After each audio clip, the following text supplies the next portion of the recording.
ladies and gentlemen, get those dollars ready. Coming up next to the stage on the OtherGround podcast, it's your host, Passive J and Ryan.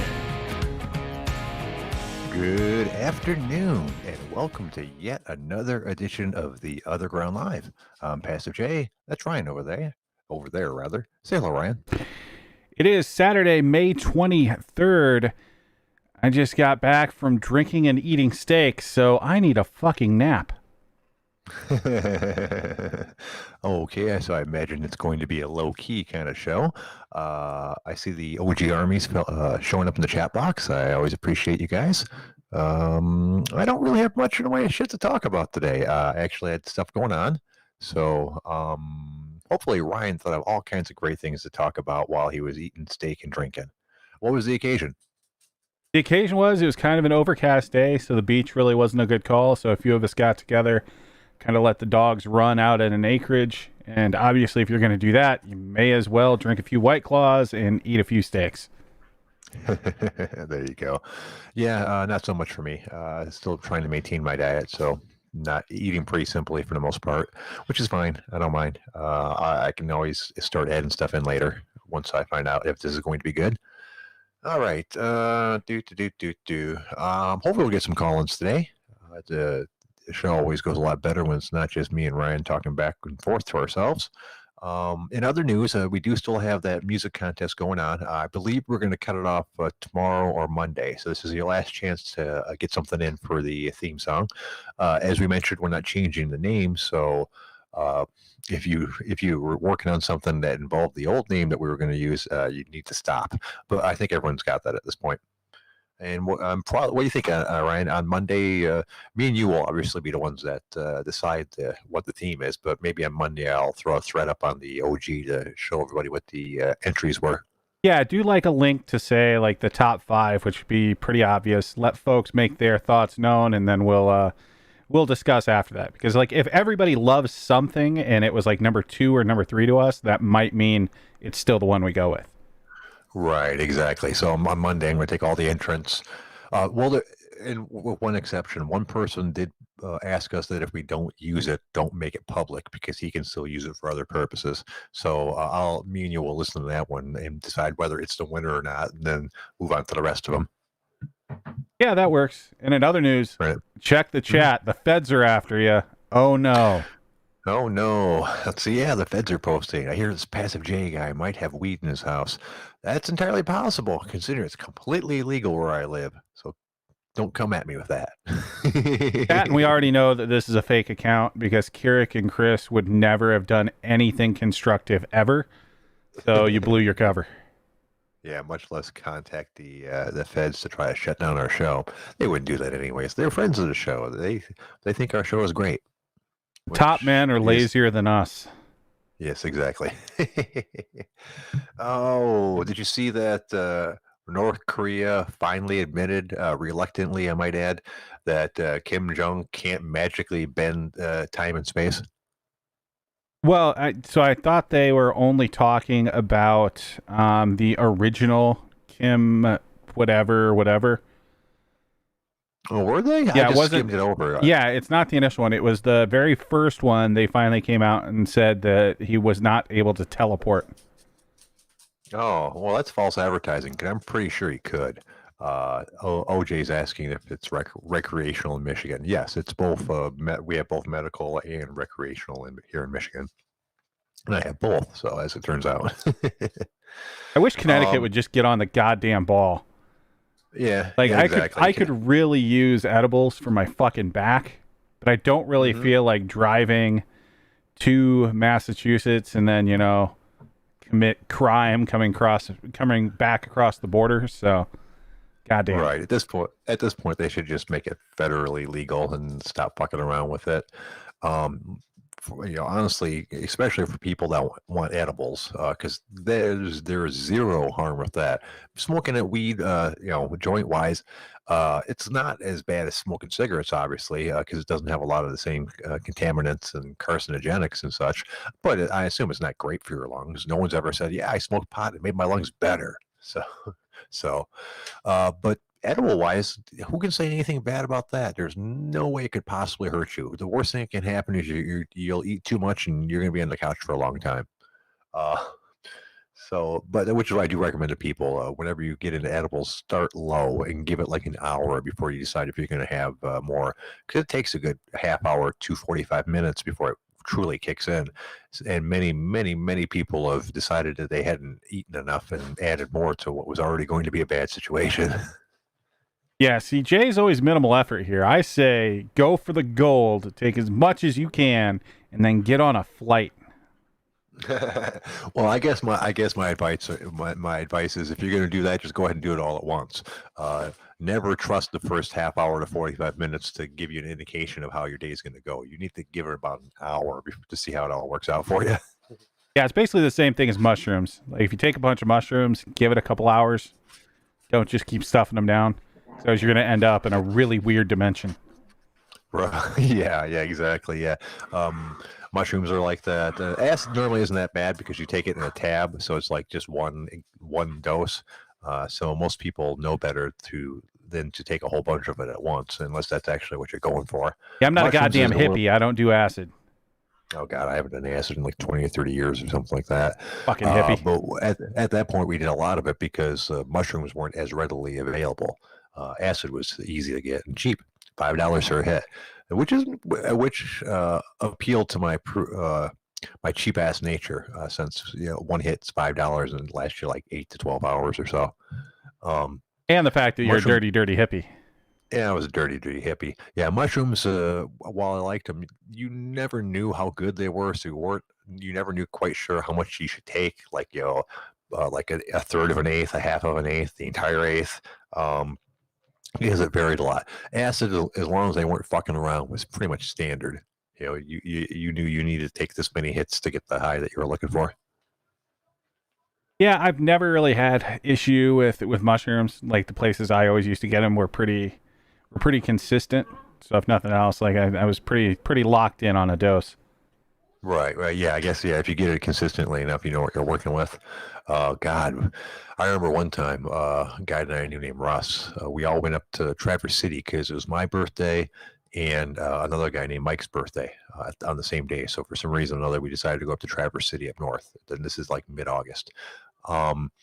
And he had like a sheet and a half of fucking acid. So basically everybody except for the two people that were driving dosed up on acid during the 3 or 4 hour trip up there, and then just took a whole bunch more when we got there. And we ended up in like a ski resort hotel that was, while open as a hotel, it was closed as a ski resort, obviously, since it was August. And like in the middle of the night, all fucked up out of our head, we decided we're going to climb the ski mountain, which is what we did. We didn't break anything or anything like that. We weren't hooligans, but we were fucking around on the top with the equipment and jumping around and shit. Apparently you want to call in, Dalton. We want to roll you think we want to roll the dice on this? No, I don't think this is probably going to go well. Sorry about that. We can try again later, though. Maybe if we get bored, we'll let you call in. Yeah, our track record with people, trolling a person's account and then calling in, we're 0 for 1 so far. So I don't know. He does have an actual account. He started it in March 21st. So this account wasn't created just to fuck with us. This is one of our people. Look at the number or whatever. Their engagement points or whatever. 2198. So obviously it's one of the regulars. Okay. Fine. You know what? You can call back, Fake Dalton. Well, we want to hear what you got to say.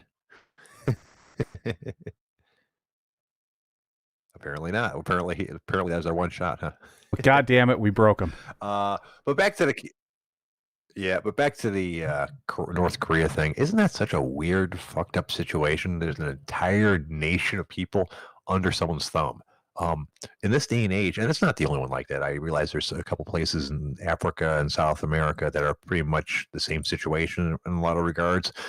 But here in the 20th century, it just amazes me that those sorts of situations can still exist. There was a really good, God, and I don't remember what it's called, but there was a really good documentary on YouTube of this guy. God, what was he? I don't know if he was from the UK or he was from like Germany or Russia or something like that, but he actually went into North Korea and basically like smuggled in cameras and like went through like some of their museums and stuff like that. It's just all batshit crazy. It's something else. Yeah, yeah. And I haven't done nearly enough research to speak on it, a lot, but I have read a few things, and just the fact that apparently, from what I understand, like the city just north of the North Korea border is fake. Like 100% fake. They built it to make it look like it was this big city, and there's fucking nothing in it. Well, it's the same thing with like all of the tourism around there. So there's basically there are basic areas that you're allowed to go if you're not from there. And virtually all of them are like a select few people going into like these business buildings. And then they show like these high rise that are supposedly like super high end condos and stuff, but no one lives in them. And then you can see like just beyond kind of the border of all that, you see these like giant fences, and beyond it are these like dilapidated buildings and shit where all the real people live. And yeah, it's something else. Yeah, man. But it just amazes me that it's still like that. I mean, granted, obviously it's not, it's a big deal for a country to go in and like fuck with another country. But that's been going on for 30 or 40 or 50 years or some shit like that at this point. I think from the 50s, wasn't it? Korean Well, yeah, War? it's in there under a military dictatorship. So, and they don't play around. Like you can't really have like a true citizens revolution there, given that anything that pops up that doesn't follow like the iron hand of the law, people are thrown in like internment camps. Right, exactly. And I guess that's why, despite the fact that it's not a great situation, other countries don't want to get involved with it. Because if nothing else, you'd be fighting a populace, or at least a good portion. I mean, I'm sure there's a huge portion of North Korea citizenship that knows what's going on and realize they're fucked, and would probably go for a better thing if it was available. But there's also a large portion that have been brainwashed and truly believe all this shit the government tells them. Well, the other parts of it is you also have kind of like the pipelines to North Korea from both China and Russia. So that's the other thing people don't really push, because you don't want to draw those into it and have another goddamn world war. Right, you're right, exactly. From what I understand, the China sponsorship and, like you said, the Russian one is a big reason. At least the United States has never gotten involved. Well, hello, did you sure? How you doing, boss? Hey, can you guys hear me okay? Your audio sounds great. Really? Oh, okay, good. Okay. Oh, Are you serious? Or are you No, being serious? No, now we're absolutely. serious. Now we can hear you. Okay, yeah. No, I'm just messing around with this thing. I ended up getting an adapter for my iPhone. I got it plugged into the interface in my condenser mic, so I just wanted to see if it actually worked. So Yes, it does. awesome, awesome. Hey, Dalton, I think that was a legit guy, man. Are you sure you didn't want to pick up on him, huh? Well, give him a chance. Like now that I actually looked at it and saw that it was someone that had a good chunk of engagement, totally fine. Yeah, it was me, dude. Well, goddamn. God damn Were it. you at least going to try to do the voice? No, I can't pull that shit off. Ladies and gentlemen, get your dollars ready. How's that? Pretty close. That's pretty good, All right. yeah. We just need to turn on a little bit of echo for you and get a little bit deeper voice, and there you are. You are a strip club DJ. Right on. Hey, could you guys hear this? Yep. Yes, we can. Okay, just checking. See, all right, interface works. Cool. Yeah. Apparently, right, I'm gonna I'll have let to you start guys- working on something like that. Yeah. All right, now I'll let you guys go. All right, Thanks appreciate for it, calling brother. in, boss. All right, bye.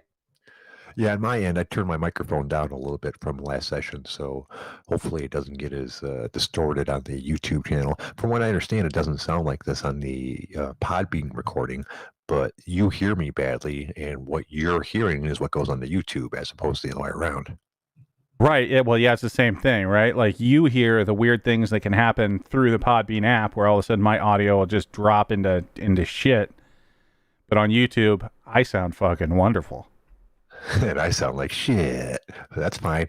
Well, eventually the microphone that you're gifting me or lending me or whatever you want to call it will arrive. And then we'll do the actual comparison and find out how much of my shittiness is from this Podbean app, podcaster microphone, and how much of it is just me being shitty. So A lot of it's going to be the microphone. Like you could hear. So when Juicer called in there, like he has a decent little setup. I can hear it.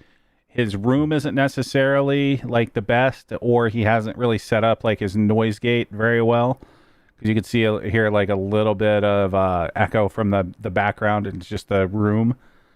But yeah, he sounded clearer than you essentially ever have.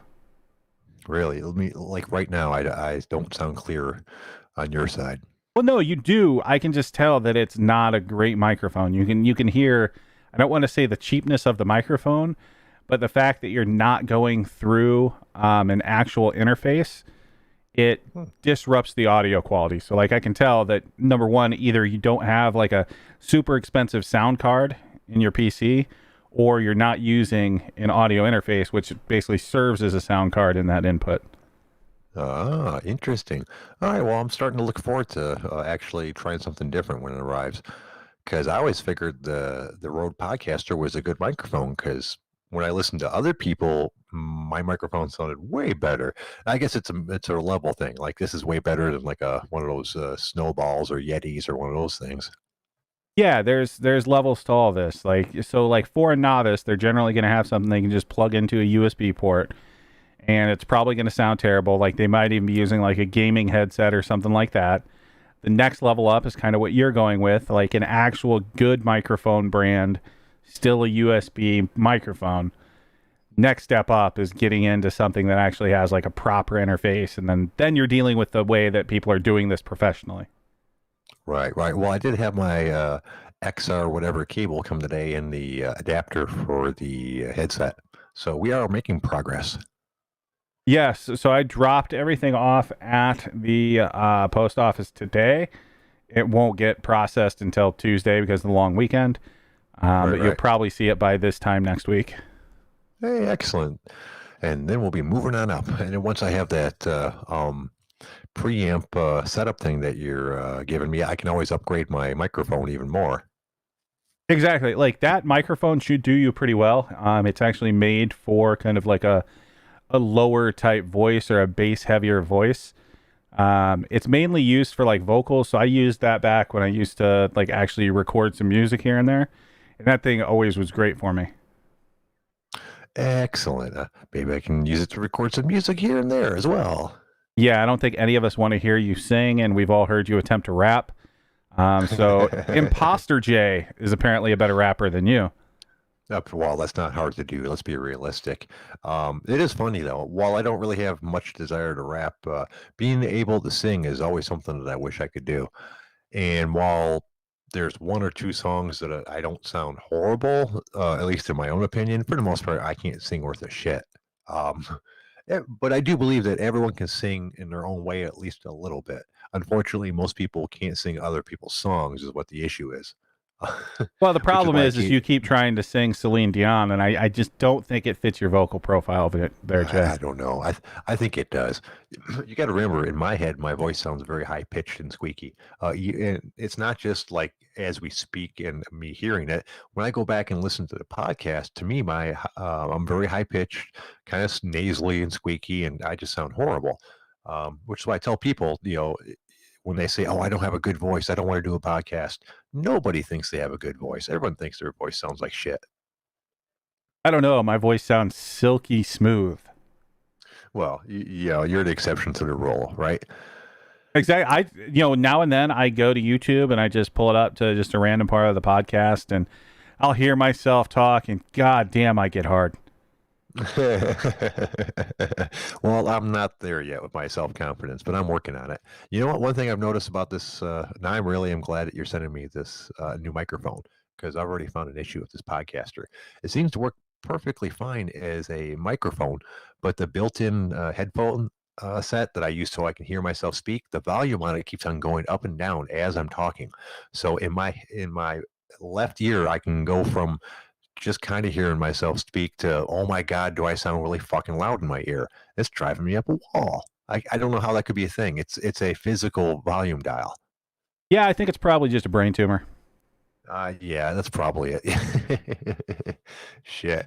All right. Yeah, I guess North Korea is kind of a depressing topic when we've covered it pretty good so far.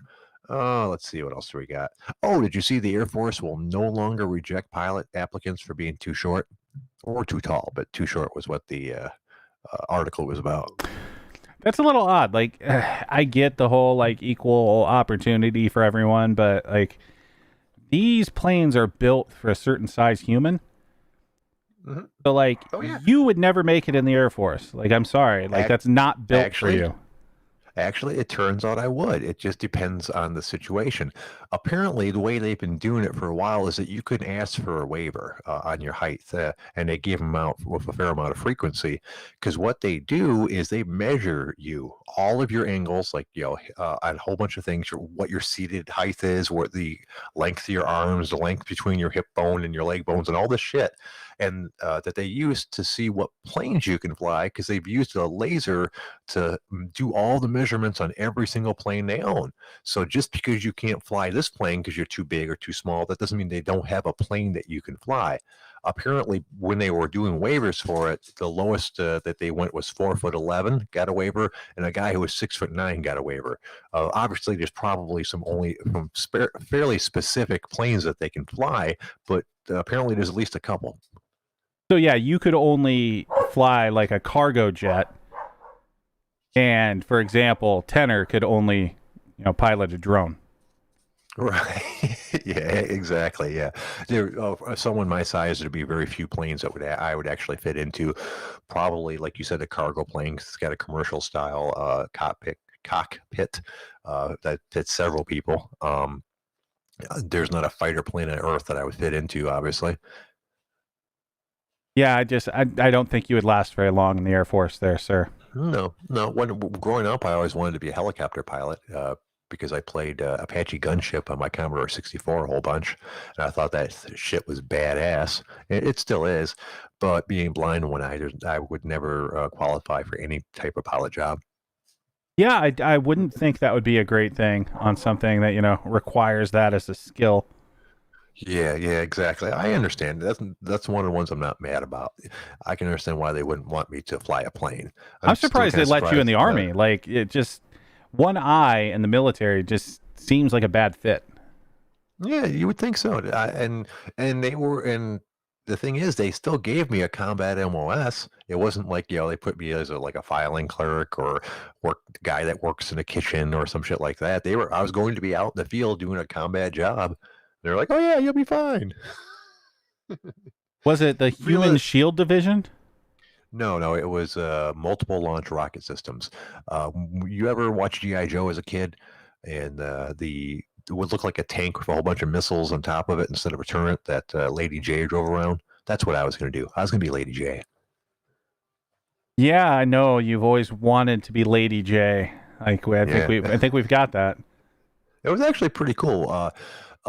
They can shoot multiple rockets at the same time, spread out or concentrated, like they can cover an entire map grid if they want with like little bomblets, because they have some of our missiles that shoot up, and when they descend to a certain height above the ground, they blow up and release like little tiny bombs and shit. So you can basically blow up an entire grid square off of a map with those fuckers, and that's why they didn't mind giving me the exclusions, because I would be inside of a tank running equipment. I wouldn't really need two eyes, and I obviously wouldn't need to be able to walk long distances, and all that shit that I wouldn't be good at wouldn't really be part of my job. So basically, you have like the super dumb job of like you were just going to sit there, and then at some undetermined interval, someone would go, "Jay, push the button." Yeah, that's probably. I'm sure they wouldn't let me be the one driving it. I'm probably working on a little computer in the back, loading grid coordinates and shit like that to launch the missiles. That would have been my job. So obviously, it's not a job that would have given me any real world skills at all. That's not the sort of thing that can translate to a civilian job, because whatever the military is using is so focused that.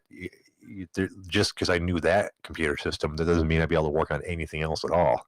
So it would have been a waste of 4 years, but I signed up for it and I intended to go through with it. And it does bum me out that I wasn't able to do it, especially now, 30 years later, when I have to tell people, yeah, I made it 7-8 weeks before they kicked me out. It's not a good look. Yeah, generally that's just not even something you would bring up. Well, people ask me, "Are you in the Army?" I'm like, "Well, technically, yeah. I don't consider myself a veteran or anything like that. Obviously, I can't apply for any benefits. But when people tell me that I wasn't in the Army, I was like, well, there's this guy in a funny hat that made me do a fuckload of push-ups. So I kind of thought I was in the Army at the time. So I wish someone would have told me. I would have fucking left." That's like me saying I was a porn star, but I just never made it on film. Well, if they brought you in for porn star training for 8 weeks, and then the day before you were supposed to graduate from porn star training, they said, "Oh, dude, your dick's crooked. We can't use you. Go home." How would you feel about that? I'd feel just fine. I went through, gangbang boot camp, and unfortunately, I sprained a ball the last day, and I couldn't go through with it. Yeah. Yeah, and at first I was pretty angry about it because, they kicked me out at the end of the hard part instead of the beginning of the hard part. But overall, I'm not bitter. It's an interesting experience that I can carry with me. It's good for conversation every once in a while. And it didn't do me any real lasting harm, obviously. Well, unless my arches fell while I was in the Army, in which case, fuck those people. But I don't think that happened. No, I think they just missed it. Yeah, you were broken headed in. Yeah, yep. Yeah, but there are all kinds of interesting things that you learn in basic training. For instance, they will use equipment from 30 or 40 or 50 years ago to train you. We were using M16s that were from the Vietnam War, literally. I was like, which I thought was kind of cool. And the other thing I learned is that you do not want a drill sergeant that was forced to be a drill sergeant. You see, most of the drill sergeants volunteer for their job, but there's not enough people volunteering to fill all the positions. So occasionally they will force a sergeant to become a drill sergeant for like a couple cycles.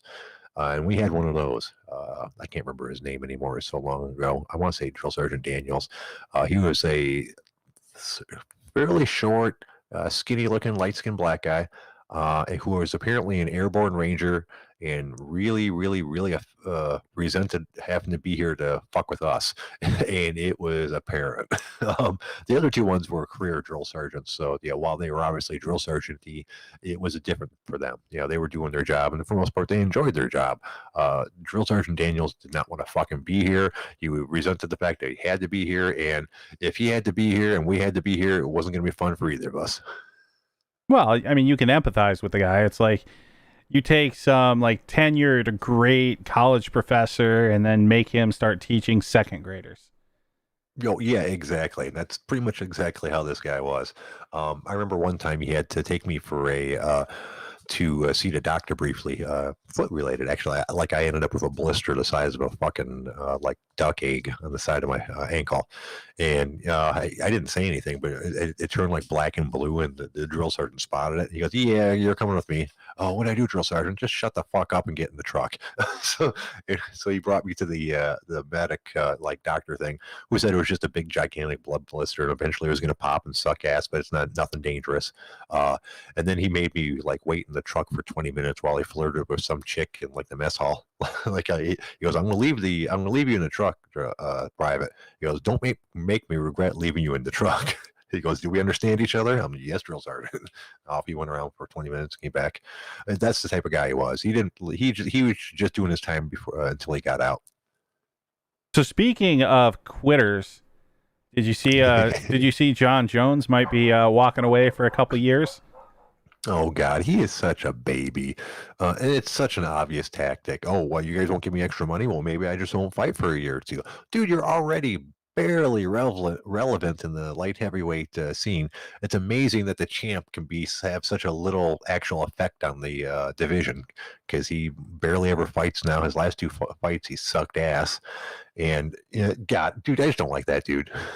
How about you, Tanner? What do you think about all that? John, like you just said, he's barely relevant. Sorry.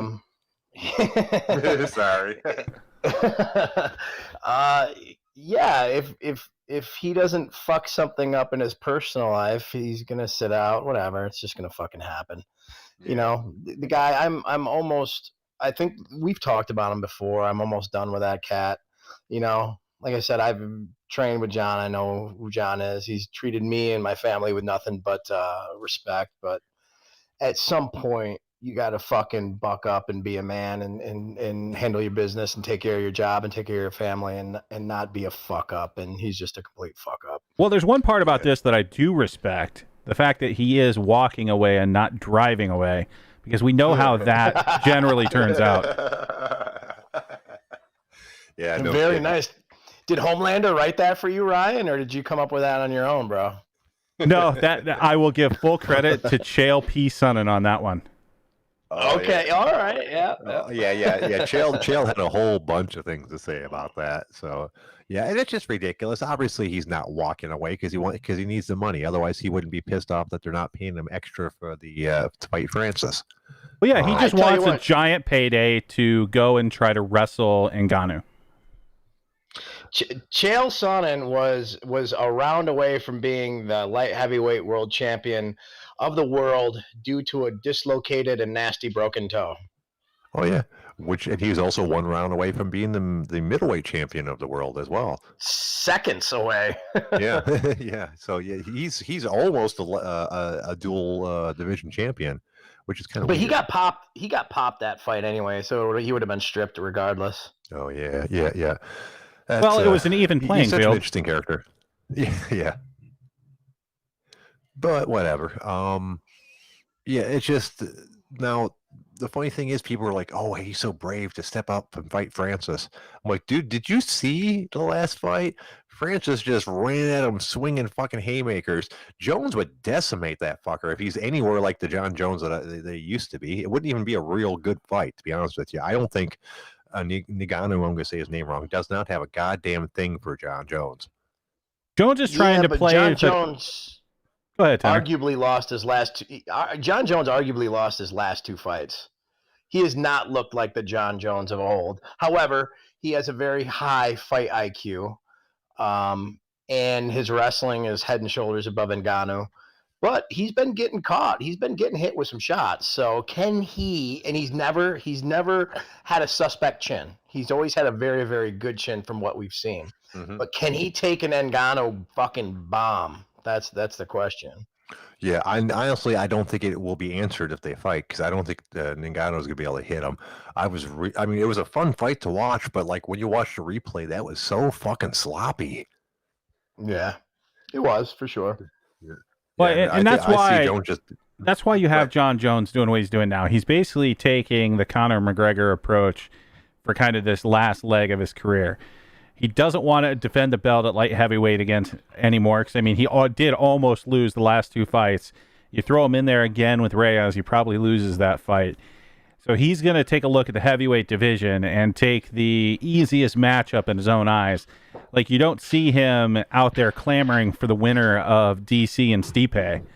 He wants Ngannou, who has one facet of the game that he's good at, and that's, knocking someone's head off. But everything else, like, he's very, very untested. Right, How exactly. does DC Jones look like at heavyweight? Does it look different than light heavyweight, guys? I would say not too much because I don't think Jones would slow down that much from between light heavyweight and heavyweight, and we've already seen Cormier's speed at both classes, or both weights rather. So I don't think it'd be much of a different fight. I think it would be What a do you think, decent. Ryan? I think it would be a decently different fight. You have Cormier in his natural weight class, which is weird to say, like kind of a puffy heavyweight like that, but he's at his best at heavyweight. He's going to have a little bit more damage he can take, and he's not going to gas out from a weight cut. And we've seen that when DC is moving forward and putting it on Jones, like, he fares pretty well. That's true. I hadn't thought about that part. Yeah, it's an interesting thing to think about, I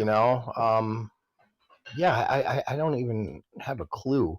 I'm thinking DC would do much better. What does Jon come in at? What's he come in at? 230, 235 at most? That's a good question as well. I hadn't really seen what he would weight, what his walking around weight is. Yeah, I'd say by the time he What hits do the you think, cage, by the time he hits the cage, he's probably 225-ish. maybe getting a little bit closer to 230. Yeah, that low then. He doesn't seem to have like a terrible cut, so I don't think he can really balloon much up. Interesting. Unless for heavyweight, he just goes in and goes like straight ballooning up, trying to get strength like Frank Mir did, and slows himself down, which would be a bad idea.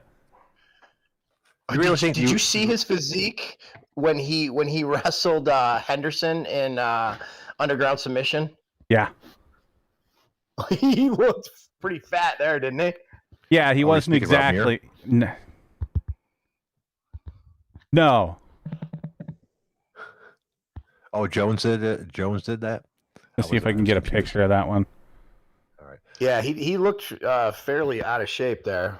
Yeah, he hadn't worked out in a while. Like, his stomach was out past his pecs. He really looked like he was coming off a bad hangover. and he's still ragged out, little Dan. Which, I mean, makes sense. Now, Dan was an old man. Like, great wrestler, yes, in his time, but, I mean, he was always a natural middleweight. And Jones is that kind of hybrid, light heavyweight. One of my favorite pictures in the world involves Dan Henderson. If someone took a shot of him, like walking around shirtless with a pair of shorts, like rolling around a grill, like crossing the street with it. And I was like, yeah, and that is the most Dan Henderson picture ever. Yeah, that's a fucking great fucking picture. There he is. There he is. What's going on, Uncle Canada? Hey, guys. Hey, just a question.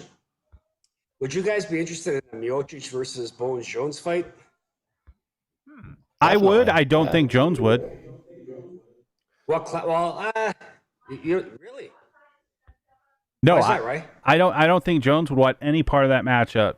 Stipe is too well rounded, and Jones doesn't want to take any sort of real risk moving up to heavyweight. He's really pulling the Conor McGregor game. I agree with Ryan. I don't think he wants any fucking piece of Miocic at heavyweight. I mean, Miocic has decent wrestling, decent boxing.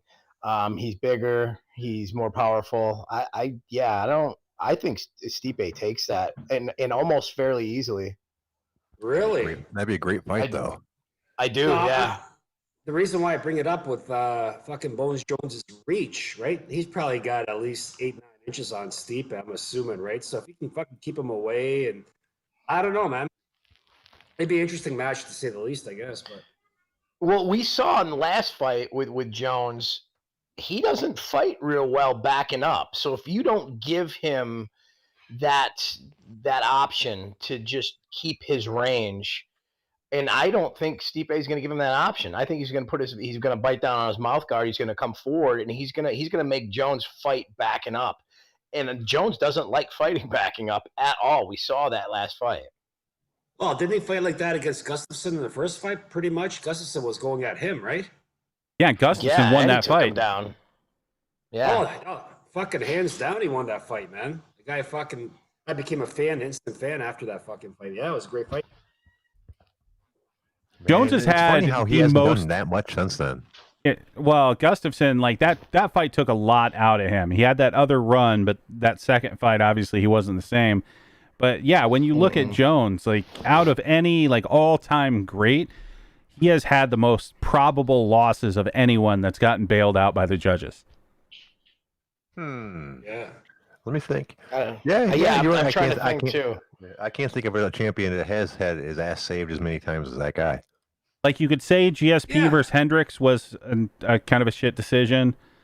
There've been other ones here and there, but Jones, he's had at least 3 his last 2 fights, and then Gustafsson. Yeah, but look what he did. Let's say with Lyoto Machida, and he had some fucking dominant fights too, though, right? You know what I'm saying? Well, yeah, I'm not taking that away from him. I'm saying yes, he's obviously in the conversation of one of the all-time greats, but as you have that conversation, you start talking about these other guys. You don't really see these razor-thin decisions from the other ones. Yeah, I guess. Yeah. I guess you're right, yeah. Yeah, that makes sense. That's a good point. Another question. Just one, historic fights, like, for example, guys that fought that were up and coming, and then they did a rematch. what's your favorite fight? I guess, like let's say 5-10 years down the road. The reason I bring that up is you guys remember when Horn fought Sinisic? This is 10, 15 years ago, and they had a rematch and fucking Horn dominated Elvis. You guys have any favorites or Yeah. two fighters fight? Yeah, go ahead. Yeah. Yeah, I can only think of one, and it's probably the same one everyone else is thinking about. The second Hughes GSP fight.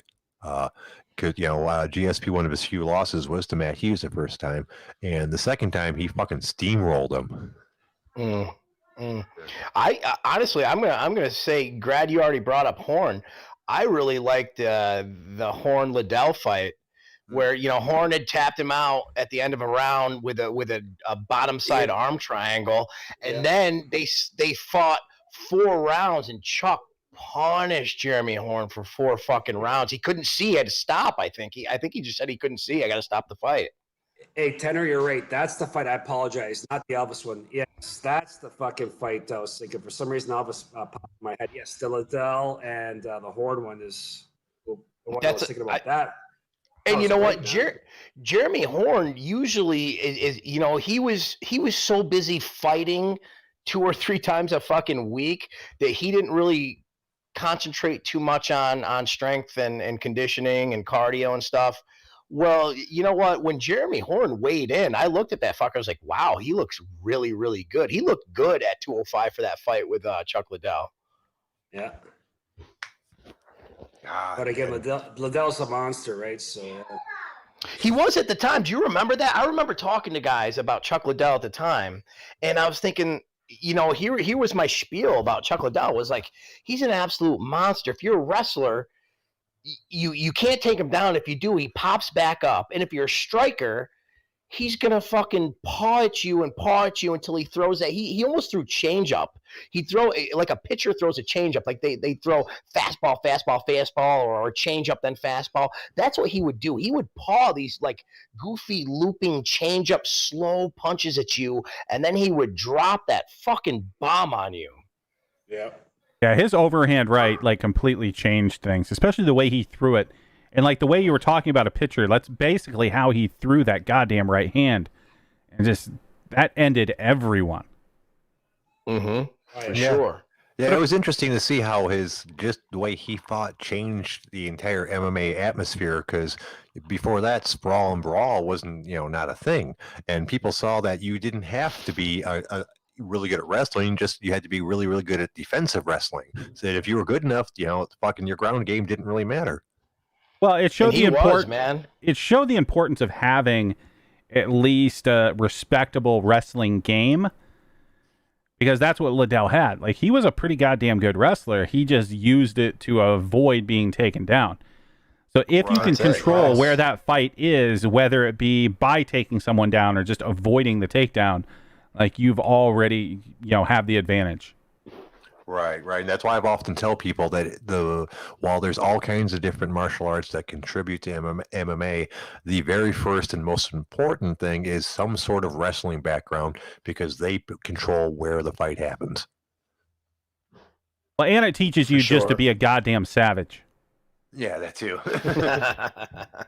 But is that argument based on fighting in the ring? Like, for example, Pride, right? Very little wrestlers. I'm not going to say were not successful, but it was more of the kickboxing / K1 type of fights, right? Or again, I'm assuming, but historically that a lot of wrestlers were more dominant in the cage. I don't know. Is that because it's more the fights they fought other fellow wrestlers, and Pride was basically fucking kickboxers and K1 type of guys? What do you guys think?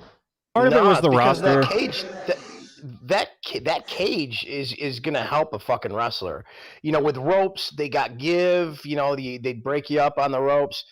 A cage, a strong wrestler can push somebody against the cage and drop levels, hit high C's off the cage, can pin you up like Randy would do with his great game. One of the best fucking game planners in the world ever was Couture, when he would pin you up against that cage and just do whatever he wanted to do with you, with overhooks, underhooks, hitting elbows off breaks. Yeah, yes, fair. Yeah, so the cage definitely, just by nature of it being more of a solid structure than ropes, is going to help a wrestler for sure. Well, and there are Tenor, other you parts got it. too, right? You got the So- Ryan. I was just gonna say, Yep. Tenor, you got your first stalker fuck counter. This guy's counting how many times you say fuck, just to give you a heads up. Ah, man, I should really work on this, guys. I know I should for my kids and everything. You only said it 5 times, 6 times. There you go. 7 times, 8 times. Oh goddamn! I'm wondering who the counter is, who that is, because that's not just some newbie. I can find that shit out pretty quick. Pedro. I got Probably skills, sound. yeah. I think it sounds like a camel. Yeah, probably. Probably. So, hey, I'm Ryan, glad I got a fan club. hey, Ryan, I apologize for cutting you off. You're gonna say something. Yeah, so there's a couple other things. Like, obviously, the cage is huge. Part of it was the roster. Yeah, Pride was very heavy, and like Muay Thai, K1, those type of guys.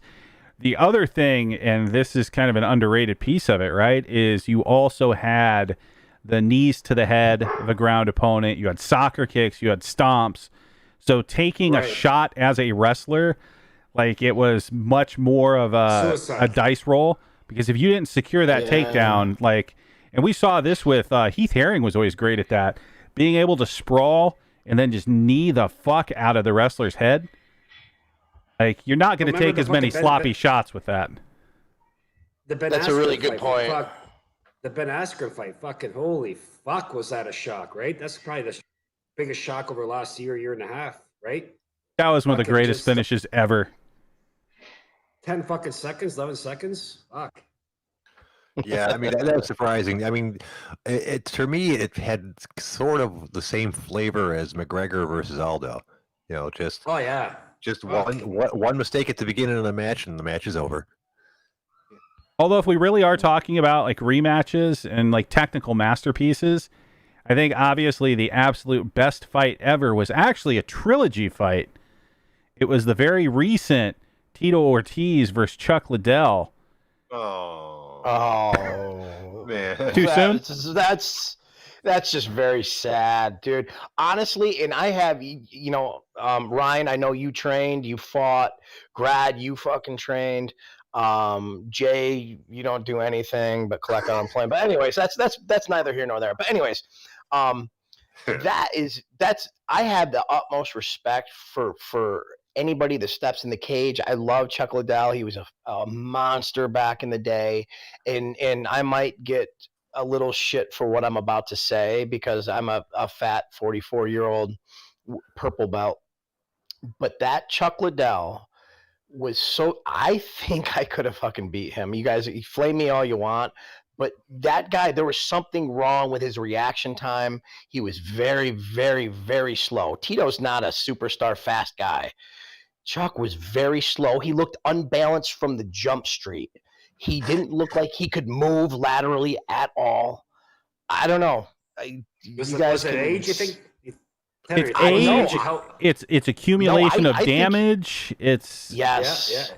I think he's got brain damage, and I don't think his body does what his mind is telling it to do. Honestly, it looked like his spine was fused. He was moving so stiff when he was, like it looked like there's. I mean, in addition to like his reflexes being off, it looked like he had physical problems keeping him from moving his body like he should.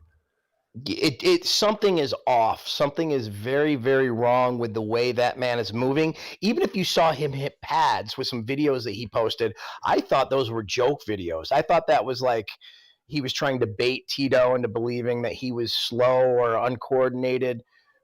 But it was really indicative of what we saw in the cage after watching those videos. It was the same thing.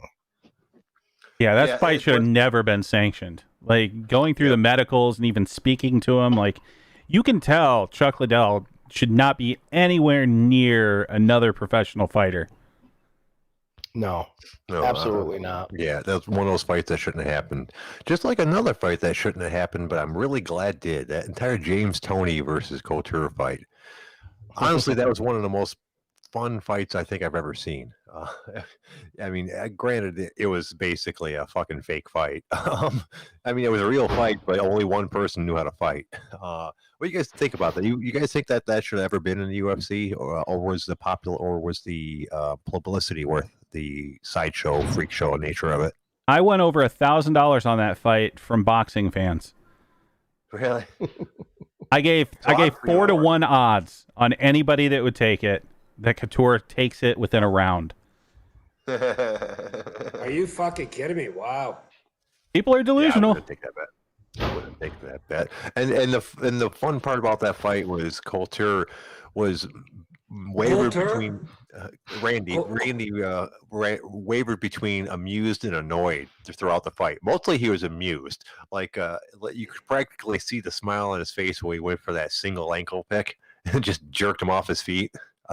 It was funny though. At one point, you could hear Randy saying to the ref, "Oh, he quit. He said he quit." And Tony is like, "No, I didn't quit." So Randy turns to him and says, "Oh, you want more?" And then keeps on fucking slugging at him for another 15 or 20 seconds before Tony finally gave up. But that was such a funny part of the fight. Oh, you want more? And he just turned around and went back to wailing on him. Randy shot that low single from 20 feet away. That was the most ridiculous thing ever.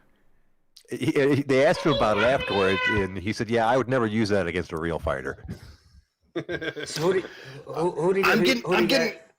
I'm getting called for dinner, guys. I gotta check out, man. It was nice talking to you. All right, appreciate it, Tanner. Always good to see you, Tanner. Right on. All right, peace. Right. I'm sorry, Grab. What was your question? No, the thing is, so Couture, I remember that fight. Just, it's unreal.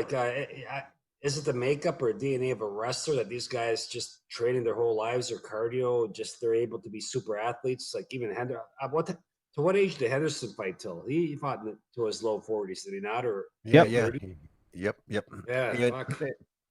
It's funny. MMA people are their own special breed. All the training and stuff that they do makes for a body type you're not going to find very many other places.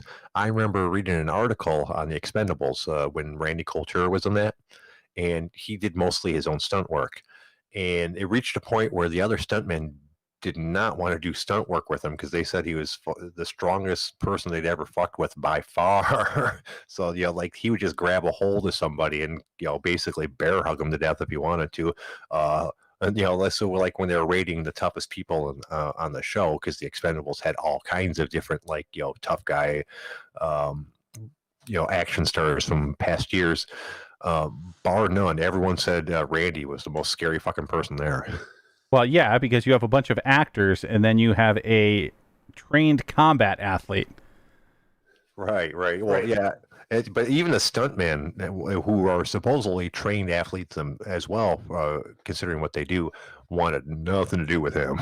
But kind of back to what Grad was talking about, yeah, like amateur wrestling, if you do that from a young age and you get to the highest level, which obviously guys like Couture and Henderson did, it breeds a different type of person. Like you're able to work through things that other people couldn't even think of doing. And that's because basically from the time you usually start cutting weight by the time you're in middle school. So say you're, 11, 12 years old. From that point all the way generally up till with these guys until their mid 20s, they're making weight 1 to 2 times per week all year round. Like that just breeds a special type of crazy and a special type of work ethic that you don't get anywhere else. Yeah, that I'm going to say craziness / discipline, I guess, right? Right, yeah, you need that discipline because, like I said, it's a full year thing. Like in school, during wrestling season, you're making weight twice a week. You have a duel, either depending on where you are in the country, either a Wednesday or Thursday. Then you have a tournament every Saturday. By the time you get into college, again, you're making weight generally about once a week, depending on the schedule. But the ability to do that and how far these guys are cutting down and how low they're keeping their body fat, you have to be perfect with your diet. You have to be perfect with your cardio. You have to be downright fucking crazy for that last, several hours before a weigh-in. So Ryan, for example, typically, what do they cut? 5-10 pounds? What I'm saying? What's the rationale or what's the ideal target? So it depends on what weight you are, right? So starting in high school, you have guys that are weighing in at what was it at the time? It was either the lowest weight division, I think, is 103. But you have a guy that small, he's probably only going to be weighing he's only going to allow himself to get to about like 108 or so, and then cut down like that last few pounds. With me, I was wrestling at 215, so I'd let myself to get generally at least 10 pounds over before like weigh-ins. So I'd start generally like a day or day and a half out. So for a Wednesday weigh-in, I'd really start cutting the water weight the day before. 10 pounds generally wasn't too bad. Same thing for Saturday tournaments. That one I would usually start like late Thursday night, just because those weigh-ins were super early in the morning. But yeah, it wasn't too bad. You don't let yourself go too much, like obviously you would for a fight. But it's still not fun.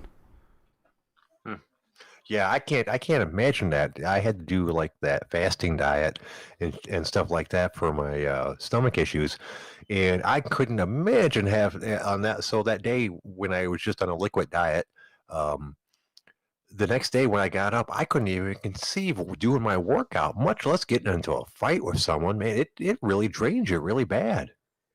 It's not but long term. So right, Yeah. I was gonna say, Ryan. So your body adapts to it, right? Actually becomes a lot more efficient the way it actually utilizes calories and all that stuff, right? Your body's a machine, so the more efficient it is, the easier over time, right? Like, how long did you do this, PJ, for? Just a month or whatever, or a few weeks, or? Oh, for me, no. This is one day. They just Oh, they had fuck, it was okay. for the colonoscopy. They had me do like a complete liquid diet for one day. Mhm. Yeah, where Mhm. basically all you can have is water or other clear liquids, and then the next day you can't have anything. So like the last time the last time I had a real food would have been like Saturday at like 9 or 10 o'clock. No, actually Yeah. like midnight because we were doing the companion thing. So then no solid food at all Sunday, and then no food or water at all on Monday until about 2 o'clock in the afternoon. Almost 3 was when I was finally out of there. So I went without food at all for quite a while, and then with the water thing before that. So while it's not the same thing as cutting weight, obviously, I can't conceive fucking doing anything physically after something like that going on. I was fucking wiped out. Yeah, it's not fun. The good thing But about your body does adapt. Your body does adapt. I'm sorry, Ryan. Go ahead. Yeah, so your body does adapt somewhat. You do become a little bit more efficient as far as how you're breaking things down because your body's used to being on starvation mode, but it still sucks. Like, I would definitely say that I 100% preferred, MMA weigh-ins as opposed to wrestling, because wrestling, it's literally a couple hours before you're in there, either in a tournament or a duel. At least MMA, you get that day. But yeah, it's not fun. However, you stack it up. It's weigh in, Yeah, drink to some replenish. Pedialyte. Yeah. Yeah. Doesn't sound like fun at all. Well, folks, looks like we're approaching the end of the show. Ryan, Grad, you guys got anything you want to cover before we get out of here? I'm all set, boys. Listen, you guys have a great Sunday and a great Monday. Happy holidays to you guys. All right. You too, Uncle Canada. You have a great holiday. Appreciate it, brother. Okay. Ciao. See you, man. Right on. Excellent. Well, we will be back tomorrow at 6 o'clock. We're going to do this all over again. I want to thank Tanner and Grad for calling in, and I want to thank the OG Army, as always, for showing up and being our audience. You got anything else there, Ryan? Yeah, I got a couple things. We talked about this early in the week. I completely spaced on it yesterday, so I didn't put up a thread. But for anyone that wants to PodBean storm after we go off the air tonight, hop over to the podcast thread on the OtherGround, and I believe Forrest will be picking a show for all of us to congregate in and do hood rat things with our friends. Other than that, I only have one other thing, and that's fuck all y'all. You guys have a great night. We'll see everyone tomorrow.